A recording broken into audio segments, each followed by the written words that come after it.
வாழ்க்கையா மனுஷன் வாழ்க்கையா விட்டுறாதா, கொஞ்ச நேரத்தில் விட்டுறாதா, கொஞ்ச நேரத்தில் விட்டுறாதா அந்த மலை அப்படின்னு. எல்லாருக்கும் வணக்கம். நான் உங்கள் திருச்சி விவசாயி. இந்த வீடியோ நம்ம என்ன பார்க்க போகிறோம் அப்படின்னா, இன்றைக்கி வந்து நவம்பர் 24 இதுக்கு முன்னாடி நம்ம நிறையா வீடியோவில் ஒரு சில வீடியோவில் ஒரு 2-3க்கு மேலே வீடியோ போட்டிருந்தேன். முதல்ல ஒரு 3 விதமான கீரை விட்றேன், அப்புறம் 4 விதமான கீரை விட்றேன், அப்புறம் 5 விதமான கீரைன்னு சொல்லி தக்காளி கீரையோட ஊண்டிருந்தோம்.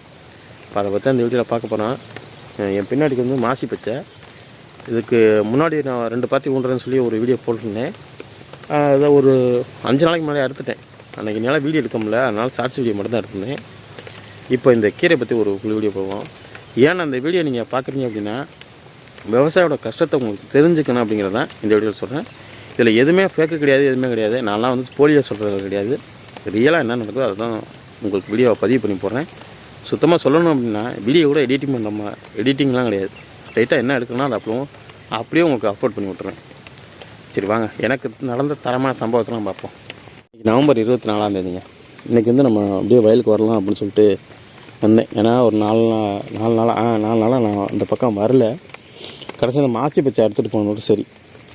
அதுக்கப்புறம் அதுவும் நைட்டு ஒரு 6:30 மணி இருக்கும், அப்போ தான் போனேன். அதுக்கப்புறம் வரல. இப்போ தான் இன்றைக்கி தான் வந்தேன். இவ்வளோ மழையிலையும் பக்கத்து காட்டுக்காரன்னு நம்மளை வச்சு செய்கிறேன்.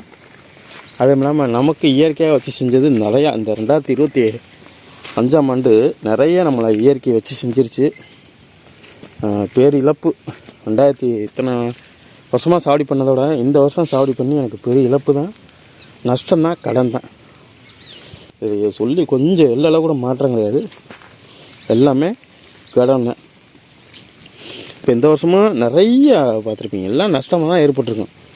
ஒன்று கூட 2025 ஒன்று கூட நமக்கு என்னோடய போட்ட வருமானம் கூட இல்லை, அந்த அளவுக்கு ஆகிப்போச்சு.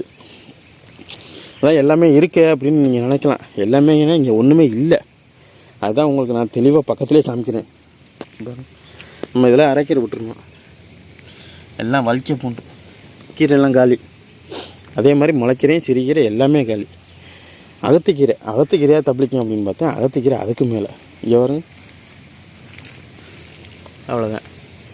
இங்கே வருங்க, அகத்துக்கீரை குச்சி தெரியுதா உங்களுக்கு? அதுதான், அவ்வளோதான். எல்லாமே டோட்டலாக வாஸ் அவுட்டு.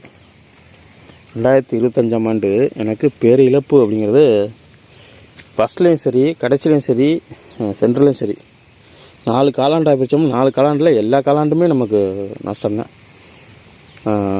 சொல்லப்போனால் எனக்கு 2025 பேர் இழப்பு. அதுதான் சொல்ல தோணுது. போனோம் அப்படின்னா என் கண்ணில் வந்து கண்ணு தண்ணி தான் வரலையே தவிர மற்ற எல்லாமே இருக்குது. ஏன்னா ஒவ்வொரு நாளும் நான் காலையில் எழுந்திரிச்சு வந்து வயலுக்கு ஒரு 6 மணிக்கு போல் வருவேன். ஏன் 6 மணிக்கு வரேன்னா அதுக்கப்புறம் போவோம். பார்த்துருப்பீங்க நீங்கள் எவ்வளோ நஷ்டம் இருக்கும். இன்னமும் சொல்கிறேன், என் கண்ணில் கண்ணு தண்ணி தான் வரல. இந்த மழை பெய்ய எனக்குலாம் நைட்லாம் தூங்கலை ஒரு 4 நாளாக. ஏன்னா திருச்சியில் எப்படி மழை பெய்யுதுன்னு திருச்சியில் இருக்க உங்களுக்கு தெரியும். திருச்சியில் மழை பெய்யுதுன்னு நான் சொல்கிறேன். மற்றபடி தமிழ்நாடு ஃபுல்லாக மழை தான் பெய்யுது. என்ன போல் எத்தனை விவசாயிகள் பாதிக்கப்பட்டிருப்பாங்க அப்படிங்கிறது நானும் ஒரு ஆள், அவ்வளோதான். என்ன போல் நிறைய பேர் இருப்பாங்க நினைக்கிறேன். உங்களுக்கு தெரிஞ்ச இது மாதிரி உங்கள் ஏரியாவில் இருந்தால் கூட சொல்லுங்கள், கீழே கமெண்டில் போட்டுவிடுங்க. பார்த்துருப்பீங்க, எல்லாமே காலி. இது மட்டும் இல்லைங்க, எங்கள் கேந்திப்பு கொஞ்சம் சாஞ்சிருச்சு. என்ன பண்ணுறதுன்னு புரியல. இங்கேருந்து தெரியும் நினைக்கிறேன். அங்கே கேந்திப்பு கொஞ்சம் சாஞ்சிருச்சு. வெட்டி கட்டினேன் செவந்திப்பூ. இங்கே ஒரு 2000 மதி வச்சுருந்தோம்ல, அதை வெட்டி கட்டினேன். மழை பெய்யுது. பக்கத்து வீட்டுக்காரன் தனியாக திறந்து விட்டுக்கிட்டு இருக்கேன் கேந்திப்புல செவந்திப்பூவில். என்ன பண்ணுறதுனே புரியல. அவன் பங்குக்கு இயற்கையோட வச்சு நம்மளை செய்கிறேன் அப்படின்னு நானே தெரிஞ்சுக்கிட்டேன். சரி, ஏன்னா அந்த பக்கமாக போன பள்ளத்தில் மோடை கொண்டு வந்து போட்டு விட்டு இந்த பக்கமாக திருப்பி விட்டேன் தண்ணியை. அவன் பங்குக்கு நம்மளை வச்சு செய்கிறேன், அவ்வளோதான். அவன் சொல்ல தோணுது. அதுக்கு மேலே நான் அவைவெல்லாம் பேச மாட்டேன் யாரையுமே, சத்தியமும் சரி யார்ட்டையும் பேச மாட்டேன். ஒரு கும்பிட போட்டு போயிடுவேன், நல்லதுங்கன்னு சொல்லிட்டு வந்து போட்டு போயிடுவேன். இன்னொருத்தவங்களை பழி வாங்கணும்னு நினைக்கிறவனா அப்புறம் நம்ம எப்படி மரியாதை கொடுத்து பேசுறது? அப்படி அவன் வாயில் வந்து மரியாதை எதிர்பார்க்கறதில்ல. மரியாதையாக அவன் கொடுக்கல அப்படிங்கிறத எனக்கு சீப்பாக போயிடுச்சு. நீ என்ன இல்லைங்க, நிறையா பேர்த்த என்னையே அதில் ஒரு ஆள் ரொம்ப எவ்வளோ கேவலமாக திட்ட முடியுமோ அவ்வளோ கேவலமாக. ஒரு சின்ன பிள்ளைங்களை எவ்வளோ திட்ட முடியுமோ அவ்வளோ. நானும் எந்த சின்ன பிள்ளைங்களும் திட்டினதில்லை. என்னை நேரில் நிறைய பேர் பார்த்துருந்தீங்கன்னா கூட தெரியும். நான்லாம் யாரையுமே வந்து அதையும் திட்ட மாட்டேன், எனக்கு தேவையில்லை. என் வழியை உண்டு, நான் உண்டுன்னு போயிட்டே இருப்பேன். இதில் நம்ம பசங்களை பேசினா பிரச்சனை ஆகும். பக்கத்து காட்டுக்காரன் நம்ம வச்சு செய்யணும். அதுதான் என்ன தோணுது. இப்போ இயக்கம் நம்ம வச்சு செய்யணும் அப்படிங்கும்போது நம்ம ஒன்றும் செய்ய முடியல. எல்லாம் காலிங்க. நீங்கள் நிறைய பேர் நினைக்கலாம், இல்லை இந்த ஒரு பாத்தியத்தை நான் கட்டினேன், வாங்க அப்படியே காட்டுறேன். எனக்கு மனசு ஆகலைங்க, உள்ளே போகவே மனசு ஆகலைங்க. அதெல்லாம் நம்ம கால் தடந்தேன், உள்ளே போக கூட மனசு ஆகலை. சுத்தமாக காலிங்க எல்லாமே. அதான் சிரிக்கிறேங்க. ஒரு சரவு ஃபுல்லாக விட்டுருந்தான், எல்லாம் வலிக்க. அதே போல் சிரிக்கிறியா, அடுத்து முளைக்கிற விட்டுருந்தோம்ல, அதை பார்ப்போம். இதை முளைக்கிறேன். விதை இல்லைன்னா பிள்ளையும் தேடுற மாதிரி ஆகிப்போச்சு. எல்லாமே இப்படி தான் இருக்குது. இந்த பச்சைன்னு இருக்கலாம் வலிக்க வைக்கிறேம்பாங்க. இது வந்து காட்டுக்கு கேடுங்கிற மாதிரி ஒரு ஜாம் வந்துச்சுன்னா இதெல்லாம் விதை விட்டுரும். அப்புறம் உள்ள பயிர் ஒன்று கூட விட முடியாது, எல்லாம் வலிக்காம முளைக்கும். இந்த மாதிரி இது என்ன ஒன்றும் இல்லை. ஒரு மழை ஒரு 4 நாளைக்கு விட்டுச்சு அப்படின்னா அடிச்சு உழவு ஓட்ட வேண்டியதான். எல்லாமே கம்ப்ளீட்டாக கஷ்டப்பட்டு நானே எங்கள் வீட்டுக்கிறமா அந்த பாத்தியெல்லாம் கட்டினேன். 30 பாத்தி கணக்கு வச்சு கட்டினேன். நானே எங்கள் வீட்டுக்கிறமா ரொம்ப கஷ்டப்பட்டேன் இதை கட்டுறதுக்கு. உங்களுக்கு நிறைய பேர் தோணலாம், என்னடா நீயும் கொடுக்குறமா கஷ்டப்படுறீங்க, நாங்களாம் கஷ்டப்படலையா அப்படின்ட்டு நிறைய பேர் கேட்குறீங்க. கஷ்டப்படுறீங்க இல்லைன்னு சொல்லலை. நான் ஓப்பனாக என்னோடய கஷ்டத்தை லாபமாக நஷ்டமாக எல்லாமே வீடியோ எடுத்து பிடிச்சி போட்டுக்கிட்டு இருக்கேன். நீங்களும் பிடிச்சி போடுங்க. ஏன் நாங்கள் இப்போ இது வந்து எங்கள் சொந்த உழைப்புனால 2 உழைப்புனால வேணால் உழவு நிறையா தடவை ஓட்டிருக்கேன், அதை விட்டுருங்க. பாத்தி கட்டுறது பாத்தி தட்டுறது வந்து நானும் எங்கள் வீட்டுக்காரமாக பண்ணோம். ஆனால் அதுவே வந்து பார்த்திங்க அப்படின்னா அதுவுமே நாங்கள் செஞ்ச தப்புனால அது நஷ்டமாயிடுச்சு. இது நாங்கள் எந்த தப்புமே செய்யலை, இயற்கை நஷ்டமாக்கி விட்டுருச்சு. செவந்திப்பு கேந்திப்பில் வந்து பார்த்திங்க அப்படின்னா ஆளை வச்சு தான் எல்லாம் பண்ணோம். சுத்தம் வாஸ் அவுட். எனக்கு பார்க்க வந்து எனக்கு வேதனையாக இருக்குது. அதனால் 4 நாளாக ஒவ்வொரு நாளும் மழை பெய்யலை எனக்கு ரொம்ப கஷ்டமாக இருக்கும். இன்றைக்கி விட்றாதா, கொஞ்சம் நேரத்தில் விட்டுறாதா அந்த மழை அப்படின்னு 4 நாளாகி இன்னும் தூரல் நிற்கல. இப்போ கூட உங்களுக்கு நான் மழையில் தான் எடுத்துக்கிட்டு இருக்கேன். அதுக்கு சான்றாக அந்த பாருங்கள், இங்கே தண்ணி இருக்குது. இந்த தண்ணியை கட்டுறேன், தெரியுதா இல்லையா அப்படிங்கிறது உங்களுக்கு தெரியல.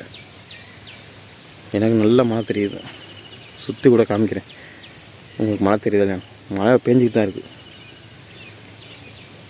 இப்போ மழை எங்கே நிற்கல. உங்களுக்கு இந்த தண்ணியில் தெரியுதா?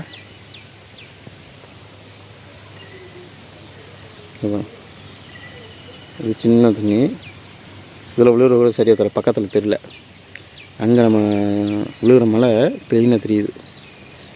இது மாதிரி தான் ஒவ்வொரு தினமும் நமக்கு நஷ்டமாகிட்டே இருக்குது. எல்லாம் ஒரு இதில் பக்கத்து காட்டுக்காரங்க நம்ம வச்சு செய்வேன். ஆனால் பேசினா எனக்கு என்ன, நீங்கள் வச்சு செய்யுங்க, என் மேலே நான் போட்டி போடுங்க, நான் ஒரு சந்தோஷமாக வரவேற்கிறேன். போராமையில் வெட்டி விட்டு போகிறது, அடுத்து அங்கே நஷ்டமாக்கி விட்றது தான் எனக்கு கொஞ்சம் கூட பிடிக்கலங்க. அது அப்புறம் நம்ம வரப்பற்றி அமைய அழைக்கிறது, என்னடா வாழ்க்கையா, மனுஷ வாழ்க்கையா அப்படின்னு தோணுது. மனுஷ வாழ்க்கையா, இன்னொருத்த இடத்தையடா வெட்டி இப்படி பண்ணுவீங்க அப்படிங்கிற அளவுக்கு தோணுது. இப்போ நான் நிறையா கண்ணொலிகள் சொல்லியிருக்கேன், நான் சொந்த கடன்லாம் எனக்கு கிடையாது, நானும் குத்தகை தான் காலி பண்ணுறேன் அப்படின்ட்டு. சொந்த காட்டுக்காரன் என் மேலே வைத்தறிச்சலை கிடச்சிட்டு என்னால் தடுங்கலை பண்ண முடியும் எல்லா விதத்துலையும் பண்ணுறேன். ஆனால் பேசும்போது பார்த்தீங்கன்னு வச்சுக்கோங்க, இவனை மாதிரி ஒரு உத்தமம் கிடையாதுன்னு அந்த அளவுக்கு பேசுகிறாங்க. எங்கள் ஊரில் தான் இப்படி இருக்காங்களா, இல்லை எல்லா ஊர்லேயும் அப்படி தான் இருக்காங்களா அப்படின்னு எனக்கு தெரிஞ்சு நான் ஒரு சில ஊருக்கெலாம் போயிருக்கேன், நிறைய பேர்த்த பார்த்துருக்கேன். இந்த மாதிரிலாம் இல்லை எங்கள் ஊரில் மட்டும்தான். அதுவும் நான் என்னென்னா வச்சு நான் பார்த்த வேலை வேறு, இப்போ பார்த்துக்கிட்டு இருக்க வேலை வேறு. அதனால் இதை மூட்டை போடுறேன், மூட்டை கொண்டு போனேன், மூட்டை நீயும் போடு, நீயும் கொண்டு போ, நான் ஒன்றும் சொல்லலையே. நான் என்னைக்காக நீ ஒரு நாள் மூட்டை கொண்டு போகிறீங்கன்னு சொல்லியிருக்கேனா? கிடையாது. நம்ம மேலே ஏன் போல் வைத்திருச்சலால் இறங்கின்னு தெரியல. எங்கள் ஊரில் சொல்கிறேன். அதனால பெருவாலும் எங்கள் ஊரில் கூட நான் எங்கள் ஊரை பேர் கூட சொல்கிறதில்ல. ஏன்னா இது ஊராக கிடையாதுங்க, சுடுகாடு. எல்லாம் சுடுகாடு. ஒருத்தன் கூட நேருக்கு நேராக பேச தகுதி இல்லை. ஆனால் ஓகே காரணம் ஊர்லேயே பெரிய மனுஷன் சொல்லிட்டு தெரியுவேன். 1 நம்பர் திருட்டு பையா. நான் ஏதாவது கேட்குறேன், வாங்கடா நேருக்கு நேராக சொல்லலாம், விவாதி பண்ணுறேன் வாங்கடான்னு. இவன் நம்ம ஏதாவது ஒன்று குச்சி ஒன்றும் அப்படின்னா இது இங்கே ஒரு இங்கே இருக்கும். இதை ரோட்டை மறைச்சிட்டு எல்லாம் பண்ணலாம். ரோட்டை சுத்தமாக மறைச்சிட்டேன், விட்டுரு. பேசினா பிரச்சனை. அந்த டிப்ரெஷனில் இருந்துட்டு நான் 4 நாளாக வரல, லீவும் போடல.